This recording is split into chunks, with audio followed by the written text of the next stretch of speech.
What's going on, everybody? Welcome to the Rec Nation. Guys, we are getting to Operation Mincemeat.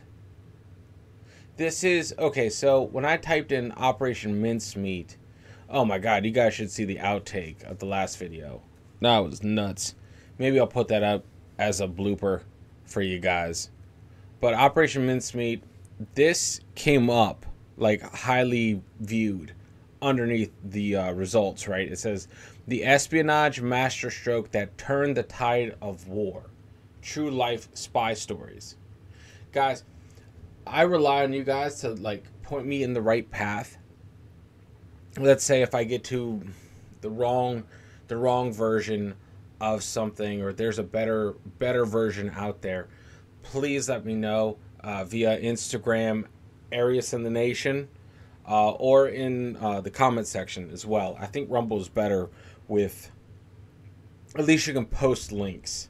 You know, I can copy and paste them than YouTube is. YouTube would have just blocked it right off the bat. So we're going to get to this. You guys know that I don't mind, excuse me, I don't mind going back to different topics and or events. Look at our Iranian embassy siege. We started off with the animated version, like the broken down condensed version. Then we moved to the real life documentary, and then we checked out 6 days, the film about that operation. So let's check this out. Let's start this off here. Okay, just know that I am open if this is not the right one. This is 19 minutes. All right, here we go. Ready, guys? 3, 2, 1, let's go. In the shadowy world of espionage, secrets are currency and deception is an art. As World War II raged on, the Allies became ever more aware of the truth of this statement. Having dealt with the Nazi threat in North Africa, the Allies set their sights on invading Italy to wrest it from the control of fascism and the influence of Nazi Germany. But to do this, it was necessary to devise a plan so cunning, so audacious, that if it were pulled off successfully, it would certainly be remembered as one of the most ingenious military deceptions in all history. By means of a dead body and a briefcase full of fake documents, British intelligence was able to fool Axis powers at a crucial juncture of the war. This is the story of Operation Mincemeat, the espionage masterstroke that turned the tide of World War II. Whoa, come on, let's go. Get in.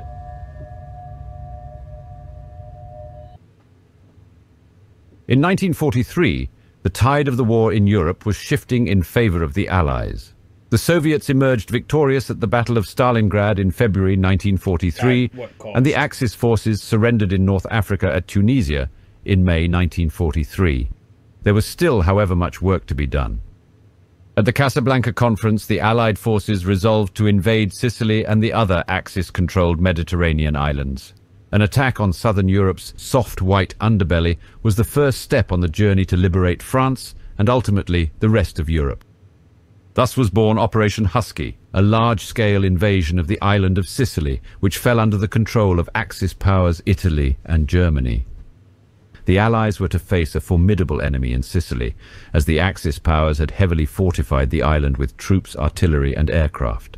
For this reason, the Allies needed a deception plan to mislead the Axis powers into believing that the invasion would start in the Balkans, via Greece and Sardinia. If Hitler and Mussolini took the bait, they would divert military resources away from the true front line, clearing the way for the Allied advance. The grand deception plan, called Operation Mincemeat, was developed primarily by two British intelligence officers, Ewan Montagu and Charles Cholmondeley, and it would go down in history as a masterstroke of counterintelligence. Montagu was a solicitor and worked for many years as a criminal lawyer. He acquired the skills of strategy and psychology that made him a natural candidate for counterintelligence work. During the war, he worked in naval intelligence at the British Admiralty. Cholmondeley was an Australian-born flight lieutenant in the Royal Air Force.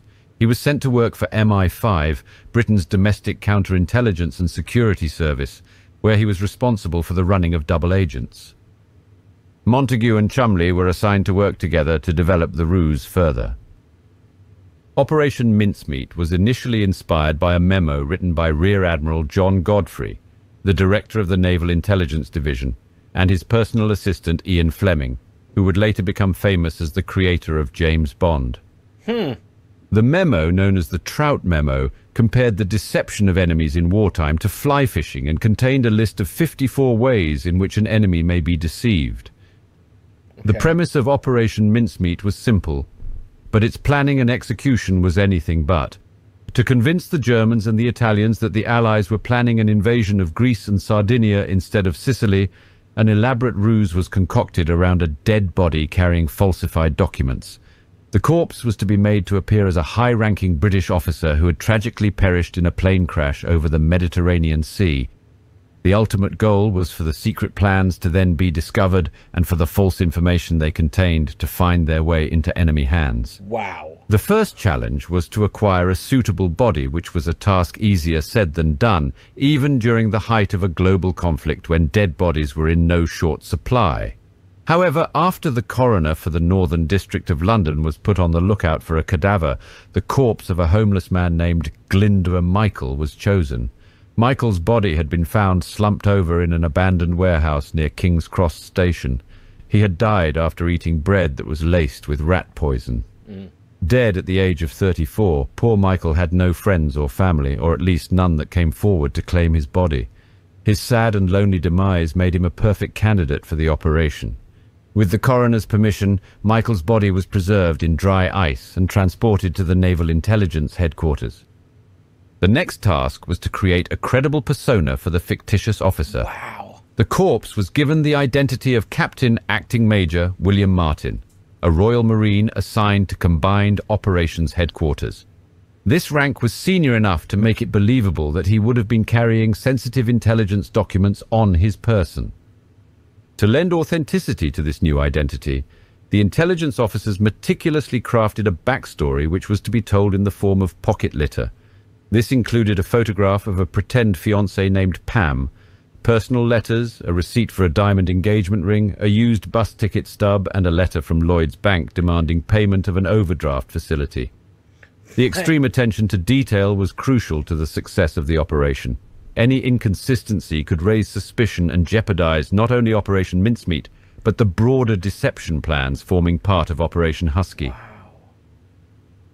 A primary risk to the operation was a post-mortem being conducted on the body and the true cause of death being discovered. Although the traces of rat poison may no longer have been detectable, a Spanish pathologist may still have been able to identify that the person had not died from a plane crash. It was thought, however, that the Spanish, being predominantly Roman Catholic, would for religious reasons be unlikely to conduct a post-mortem if the cause of death seemed patently obvious. While Montague and Cholmondeley's carefully crafted narrative went as far as they could take it, the risk of some forgotten minor detail arousing suspicion could not be entirely eliminated. The centerpiece of the deception was a set of fabricated documents detailing the Allied plans to invade Greece and Sardinia. The documents were carefully written so as to mention the false invasion target casually yet clearly, while Sicily and another location were mentioned as cover. The primary fake document was a personal letter from Lieutenant General Sir Archibald Nye to General Sir Harold Alexander. After several unsuccessful attempts to create the letter themselves, Montague had Lieutenant General Nye pen the letter himself. The prose was considered a masterpiece. It described sensitive subjects and key secret information, but without being too obviously a lie. A second key fake document was a letter of introduction for Major Martin, which was written by Vice Admiral Lord Louis Mountbatten. The letter was filled with subtle hints and a clumsy joke about sardines, which was intended to be associated with Sardinia. To establish whether the Germans or Spanish had opened the letters, a single black eyelash was placed within it as a secret marker. Montague believed that the documents might be overlooked if stored in the corpse's pockets, so they were instead placed in an official briefcase. To overcome the risk of the briefcase drifting away from the body, a leather-covered chain commonly used by bank couriers to prevent snatching of valuable bags and containers was secured to the trench coat's belt. The coast of Spain was chosen as the location for the body to be planted. Like all decisions in the operation, Spain was selected for strategic reasons. The country was nominally neutral during World War II, but was politically aligned with Nazi Germany. The British knew that an active Abwehr agent was operating within Huelva in southern Spain. It was virtually certain that something as tantalizing as the discovery of the body of a senior British Army officer would be information he would soon learn. Huelva was also a good choice for the body to be deployed, as the British Vice-Consul, Francis Haselden, was known to be reliable and helpful to British intelligence. As it turned out, Haselden would go on to play a key role in the operation. At the mortuary in the hushed early hours of the 17th of April 1943, Michael's corpse was dressed in an officer's uniform and the briefcase was attached via the leather chain. But there was an unexpected challenge. The feet of the corpse had frozen, making it impossible to put on the boots. Undeterred, Montague and Chumley, assisted by the coroner, used an electric heater to defrost the feet, just enough to slip the boots on. The body was then secured in a canister filled with 21 pounds of dry ice, creating a protective environment devoid of oxygen. The canister was loaded into a van, which was then driven by an MI5 officer through the night to Greenock in West Scotland. There, the canister was discreetly taken aboard the submarine HMS Seraph, captained by Lieutenant Bill Jewell. On the 19th of April, the submarine set off towards the coast of Huelva, a port city on the southwestern coast of Spain. Despite being bombed twice en route, the submarine arrived on the 29th of April. After surveying the coastline, the decisive moment arrived on the 30th of April at 4:15 a.m. With the canister on deck, Jewell sent all crew members below except the officers. Together they opened the container and gently released the body into the water as Jewell solemnly read out Psalm 39.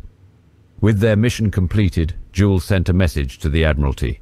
Mincemeat completed, whereafter the crew continued on to Gibraltar, unaware of the profound impact their actions would have on the course of the war. That's crazy, dude. Crazy.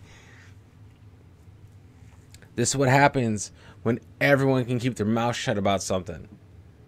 This is what happens. Wow. I wonder if they even told the sub-captain what he was doing, like, until he was already on his way. You know, that's what I'm wondering, because you have to account for what the hell is this canister? What the hell is this? Maybe he was maybe they were in the loop. But man, after being left to drift just over a mile off the southern Spanish coast, the body was recovered by a local fisherman at around 9:30 a.m. on the 30th of April. It was quickly handed over to the Spanish authorities, who transported the body to Huelva, where its fate was to be decided by a naval judge. A series of diplomatic cables between the British and the Spanish soon followed about the discovery of the body. This the British had planned for. They knew full well that the Germans had already cracked the codes used when sending the messages and were eavesdropping on every word transmitted. Against the hopes of British intelligence, the Spanish authorities decided to undertake an autopsy on Major Martin's body. This commenced on the 1st of May.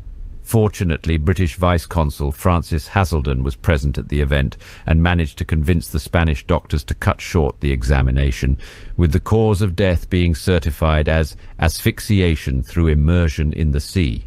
Thus, the corpse's true age and cause of death remained concealed. Major Martin was then buried with full military honors on the 2nd of May in Huelva's Nuestra Señora Cemetery.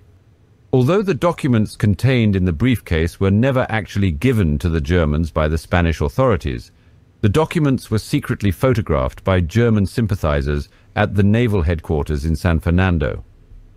After the discovery of Martin's body, the briefcase chained to him immediately became the focus of attention of senior Abwehr agent Karl Erich Kuhlenthal. The letters were carefully removed from their envelopes without breaking the seals, dried and photographed, before being soaked in salt water and reinserted. Upon examining the documents after being returned by the Spanish, the planted eyelash was missing. The only question remaining was whether the Germans would take the bait. Man. To allay any German suspicions, The British sent another encrypted message to Hazelden, stating the envelopes had not been opened. Hazelden then leaked this news to Spaniards known to be sympathetic to the Germans. Oh my God. Imagine the tension as Grand Admiral Karl Dönitz met with Hitler on the 14th of May 1943 to discuss the progress of the war and his recent meeting with Mussolini. A critical piece of information rested in their hands, the Mincemeat documents, referred to as the Anglo-Saxon Order. Little did they know, the fate of the war hinged on their interpretation of these documents. Oh my God. Despite Mussolini's belief that Sicily was still the most likely invasion point, Hitler was adamant that the documents confirmed the main attacks would target Sardinia and the Peloponnesus. What if they had suspected the truth, that the documents were a carefully constructed ruse designed to mislead them? As it turned out, Hitler had his way and ordered the defense of Greece, Sardinia and Corsica at all costs. In response, the formidable 1st Panzer Division was transferred from France to Salonika, Greece. German forces doubled in Sardinia and troops moved from Sicily to the Greek islands in preparation for its defense. If any further proof was needed that the Germans had swallowed the bait, a decrypted German communication sent on the 12th of May warned of the impending invasion of the Balkans. It was now abundantly clear to the Allies that their grand deception operation had been a success. Brigadier Leslie Hollis sent a message to Churchill, then in the United States, proclaiming, "Mincemeat swallowed rod, line and sinker by the right people, and from the best information they look like acting on it." Oh my God. Allowing no minor detail to be forgotten, Major Martin was listed among the British casualties of war in the Times on the 4th of June. With the Allies firmly on the front foot, the time to strike Europe's soft white underbelly had arrived. The invasion began on the night of the 9th of July, 1943, with a daring airborne assault by British and American paratroopers, followed by a massive amphibious landing along the southeastern coast of Sicily.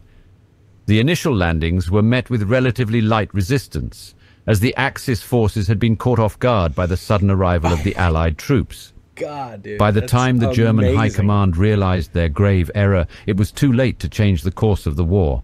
Over the next several weeks, the Allies fought their way through the rugged Sicilian terrain, facing fierce resistance from the Axis forces. The campaign was marked by intense battles, as well as instances of friendly fire and miscommunication among the Allies. Despite these challenges, the Axis defences were eventually worn down, leading to a steady advance across the island. With the Italian fascist leadership finally cracking, Benito Mussolini was ousted as the Italian Prime Minister on the 25th of July, 1943. Wow. By the 17th of August, 1943, the Allies had successfully captured the island of Sicily, forcing the Axis powers to retreat to mainland Italy. The invasion had come at a high cost, with thousands of casualties on both sides. Nevertheless, the capture of Sicily proved to be a significant victory for the Allies, as it weakened the Axis hold on the Mediterranean and set the stage for the invasion of Italy. While Operation Mincemeat was undoubtedly a success, there has been debate among historians as to its true impact on the further course of the war. A global conflict on as grand a scale as the Second World War perhaps dictates that no one single event could have been decisive in determining its outcome. Some argue that Hitler's distrust of the Italians and his obsession with the Balkans played equally as important a role in the successful Allied campaign in Europe. Operation Mincemeat was also just one part of a broader deception strategy. Operation Barclay included a myriad of tactics to fool the Germans into believing the Allied attack would start in the Balkans. These included bogus troop movements and radio traffic, the recruitment of Greek interpreters, the wholesale acquisition of Greek maps, and the creation of an entirely fake army of 12 non-existent divisions. What? The general consensus, however, is that the combined strategic misdirection caused by all of these operations afforded the Allies the element of surprise. The result was that the Allies suffered far fewer casualties and military equipment than expected, and the invasion, which was anticipated to be completed within 90 days, took just 38. Wow. In the years since World War II, Operation Mincemeat has been the subject of numerous books, documentaries and films. Its enduring appeal lies in its audaciousness and the sheer ingenuity of the men who conceived and executed the plan. Crazy. At a time when the outcome of the war hung in the balance, their ability to think outside the box and take calculated risks was instrumental in turning the tide in favor of the Allies. Ewan Montagu and Charles Cholmondeley were later recognized for their remarkable achievements. Montagu was awarded a military member of the Order of the British Empire and went on to become a Navy judge advocate and a civilian judge. Montagu published his book, The Man Who Never Was, in 1953, which is a popular account of his involvement in Operation Mincemeat. Cholmondeley was awarded the Military Cross and the MBE for his involvement in the misdirection operation. Together, Ewan Montagu and Charles Cholmondeley will forever be remembered as the architects of one of the most daring and successful military deceptions in history. One aspect of the operation that has remained a source of fascination is the role of the dead man at its center. Glyndwr Michael, a homeless man whose life had been fraught with hardship, unwittingly and posthumously played a pivotal role in the outcome of the Second World War. Glyndwr Michael's identity was not disclosed until decades later in 1996, when an amateur historian's investigations revealed the truth. In 1997, a postscript reading Glyndwr Michael served as Major William Martin RM was added to the gravestone, which, up to that point, mentioned only his fictitious identity.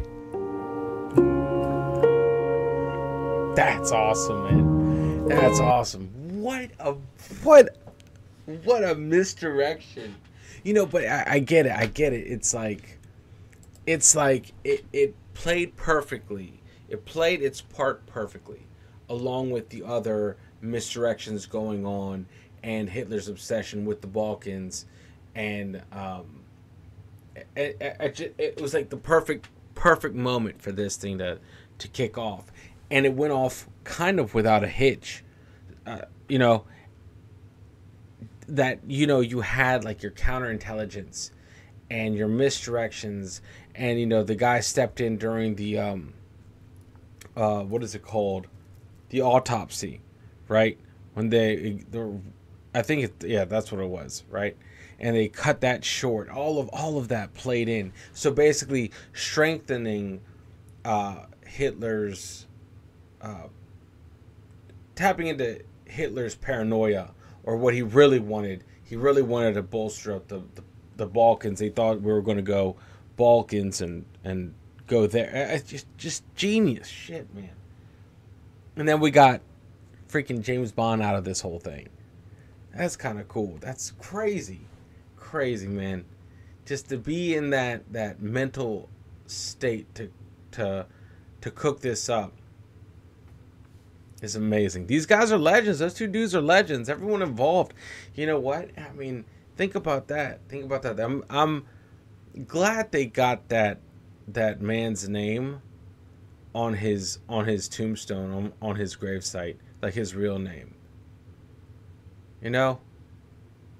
I mean, granted, his greatest accomplishments were posthumously, right, after death. But my God, talking about living a full life after death, he did a lot. He did a lot in his death than most people do. So, Jesus, that's awesome, guys. Anyway, this was great.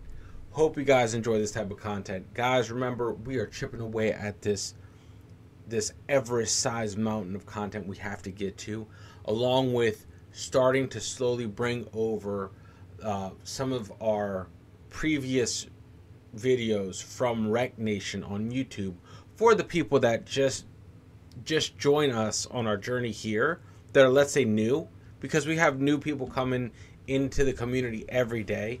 So, you know, giving them a taste of what we had on YouTube over here on Rumble. I think that's important, and we'll do that slow. It's not going to take over the channel, but, you know, maybe one or two videos a week we'll start moving over from YouTube. But anyway, guys, you guys are legends. Thank you so much for rocking with me. Thank you so much for being part of our community, not just a channel. You know, the fact that we moved from YouTube to Rumble and we did that shit together and we stayed together, that's the most important thing. This is our journey, You know, and I can't tell you guys how much it means to me that you're you're here with me watching me learning this stuff that I think is so important, so interesting. And eventually someday I will be able to tell my son these stories and tell my son about these heroes, these legends that we're learning of, you know. And that's the whole point of this journey, guys. Anyway, much love. Make sure you unplug, do something legendary, and I'll see you all in the next video. Later, guys.